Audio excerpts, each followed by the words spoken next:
হচ্ছে মানবাধিকার এবং পরিবেশ বিষয়ে সচেতনতা থেকে কিভাবে স্থানীয় প্রশাসন দায়িত্ব পালন করতে পারে। এটা হচ্ছে স্পেসিফিক অ্যাঙ্গেল। এছাড়াও আমরা এখানে দেখতে এসেছি, আপনারা জানেন আমরা অত্যন্ত চ্যালেঞ্জিং একটা সময় পার করছি। আমাদের ছাত্র জনতার রক্তের উপর দিয়ে একটা নতুন শাসন ব্যবস্থা আসার সুযোগ সৃষ্টি হয়েছে, নতুন রাষ্ট্র সংস্কারের সুযোগ সৃষ্টি হয়েছে, প্লাস একই সাথে সাথে সেই সময় যে গণহত্যা হয়েছিল সেটার বিচারের সুযোগও সৃষ্টি হয়েছে। এছাড়া এখানে অতীতে যেরকম অনেক গায়েবী মামলা হয়েছিল সেই সমস্ত মামলার ব্যাপারও আছে। তো আমরা সামগ্রিকভাবে এখানে দেখতে এসেছি, এখানে যারা স্টেক হোল্ডাররা আছেন, জেলা প্রশাসন, ডিসি অফিস আছেন, ইউএনও আছেন, পুলিশ প্রশাসন, এসপি আছেন, ওসি আছেন, বিচার প্রশাসনে আমাদের বিচারকরা আছেন, পিপি অফিস আছেন, ওনারা যেন সমন্বিতভাবে কাজ করতে পারে। যারা যাদের বিরুদ্ধে অভিযোগের শক্ত প্রমাণ আছে, যেমন যাদের বিরুদ্ধে অপরাধে জড়িত থাকার যথেষ্ট প্রাথমিক সাক্ষ্য প্রমাণ আছে, তাদের ব্যাপারে যেন যথোপযুক্ত পদক্ষেপ নেওয়া হয়। আবার কেউ যেন অযথা হয়রানির মধ্যে না পড়ে। ওনারা প্রত্যেকটা প্রতিষ্ঠান যেন সমন্বিতভাবে একসাথে জোরালোভাবে কাজ করতে পারে, মানবাধিকার রক্ষা করেই বিচারের যে পরিস্থিতি পরিবেশ সেটা সুনিশ্চিত করতে পারেন, সেই লক্ষ্যে যেন কাজ করতে পারেন এবং সেই রকম দিক নির্দেশনা দেওয়ার এবং ওনাদের সাথে মত বিনিময় করার, ওনাদের সমস্যাগুলো শোনার, এ ব্যাপারে আমাদের কী করণীয় আছে সেটা নিয়ে আলোচনা করার জন্য এসেছি। আমার সাথে আমাদের অ্যাটর্নি জেনারেল সাহেব আসছেন, আমাদের আন্তর্জাতিক অপরাধ আদালতের যে চিফ প্রসিকিউটর উনি আসছেন। তো ওনারা আপনাদের বলবেন ওনারা কেন এসছেন।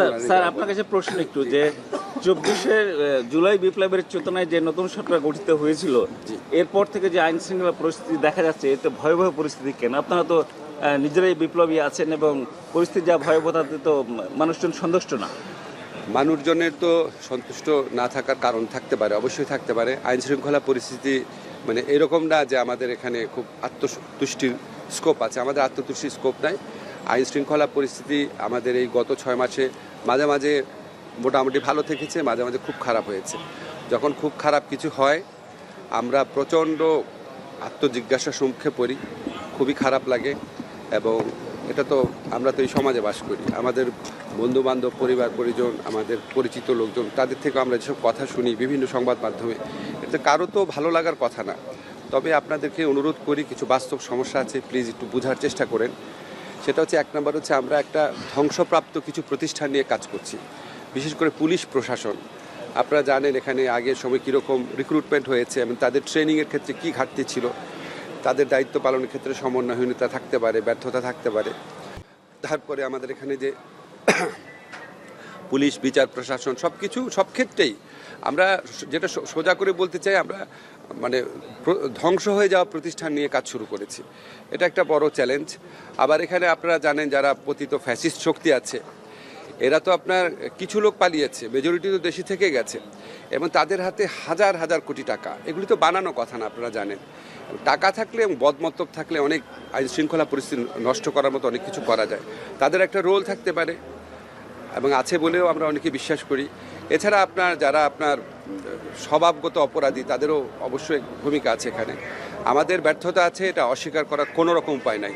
কিন্তু আপনাদেরকে একটা জিনিস বলতে চাই, আমাদের এই ব্যর্থতা উত্তরণের জন্য প্রচণ্ড তাড়না এবং চেষ্টা করছি আমরা। আপনারা জানেন যে এরকম একটা বিপ্লবোত্তর পরিস্থিতিতে পৃথিবীর কোনো দেশেই শাসন কার্য চালানো খুব সহজ ব্যাপার না। আপনারা চারদিকে তাকিয়ে দেখেন, আরব বসন্তের পর বিভিন্ন জায়গায় কী হয়েছে, আমাদের এমনকি স্বাধীনতা সংগ্রামের পর আমাদের দেশে কী পরিস্থিতি সৃষ্টি হয়েছিল।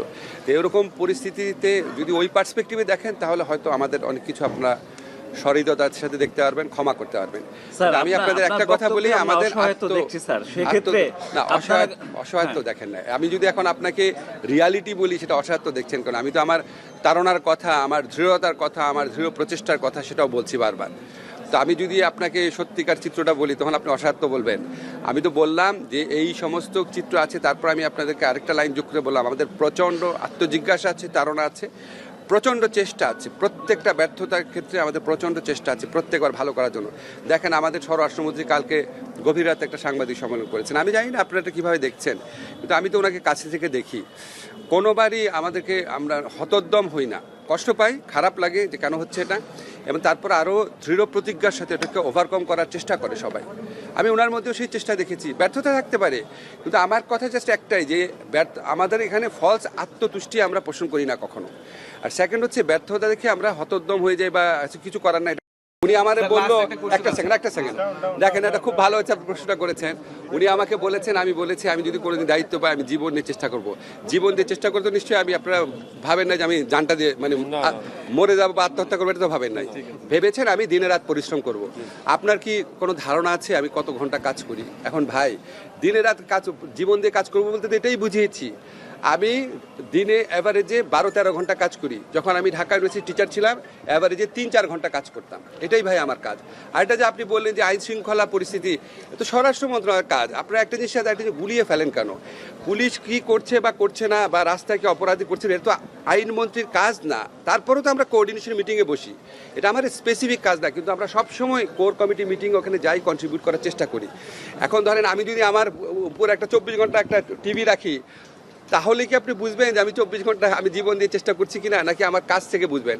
আপনি সচিবালয়ে খবর নেন, আমি কটার সময় অফিসে যাই, কটার সময় বের হই, খবর নেন। প্রতিদিন কি করি খবর নেন।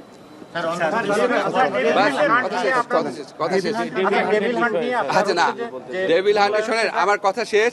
আমরা একটা শোনেন, সমস্যা হয়েছে কি, আমরা একটা স্পেসিফিক প্রোগ্রাম করতে আসছি। এখন আমি যে আপনাদের এগুলো নিয়ে কথা বলছি, দেখা যাবে আমাদের শোনেন, দেখা যাবে আমাদের প্রোগ্রামের খবর নাই, অন্যান্য বিষয়ে কথা হচ্ছে। আমার প্রোগ্রাম সম্পর্কে যা আমার কথা বলা শেষ, আমার কথা বলা শেষ।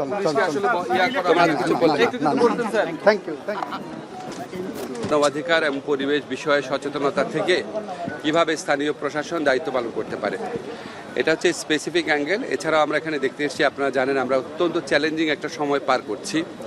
আমাদের ছাত্র জনতার রক্তের উপর দিয়ে একটা নতুন শাসন ব্যবস্থা আসার সুযোগ সৃষ্টি হয়েছে, নতুন রাষ্ট্র সংস্কারের সুযোগ সৃষ্টি হয়েছে। প্লাস একই সাথে সাথে সেই সময় যে গণহত্যা হয়েছিল সেটার বিচারের সুযোগও সৃষ্টি হয়েছে।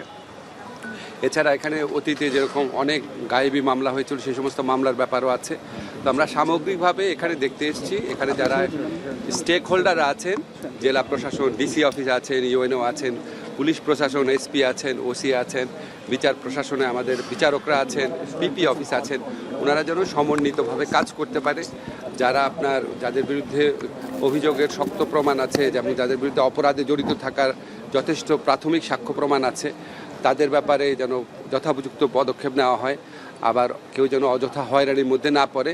ওনারা প্রত্যেকটা প্রতিষ্ঠান যেন সমন্বিতভাবে একসাথে জোরালোভাবে কাজ করতে পারে, মানবাধিকার রক্ষা করেই বিচারের যে পরিস্থিতি পরিবেশ সেটা সুনিশ্চিত করতে পারেন, সেই লক্ষ্যে যেন কাজ করতে পারেন। এবং সেই রকম দিক নির্দেশনা দেওয়ার এবং ওনাদের সাথে মত বিনিময় করার, ওনাদের সমস্যাগুলো শোনার, এ ব্যাপারে আমাদের কী করণীয় আছে সেটা নিয়ে আলোচনা করার জন্য এসেছি। আমার সাথে আমাদের অ্যাটর্নি জেনারেল সাহেব আসছেন, আমাদের আন্তর্জাতিক অপরাধ আদালতের যে চিফ প্রসিকিউটর উনি আসছেন। তো ওনারাও আপনাদের বলবেন ওনারা কেন এসেছেন।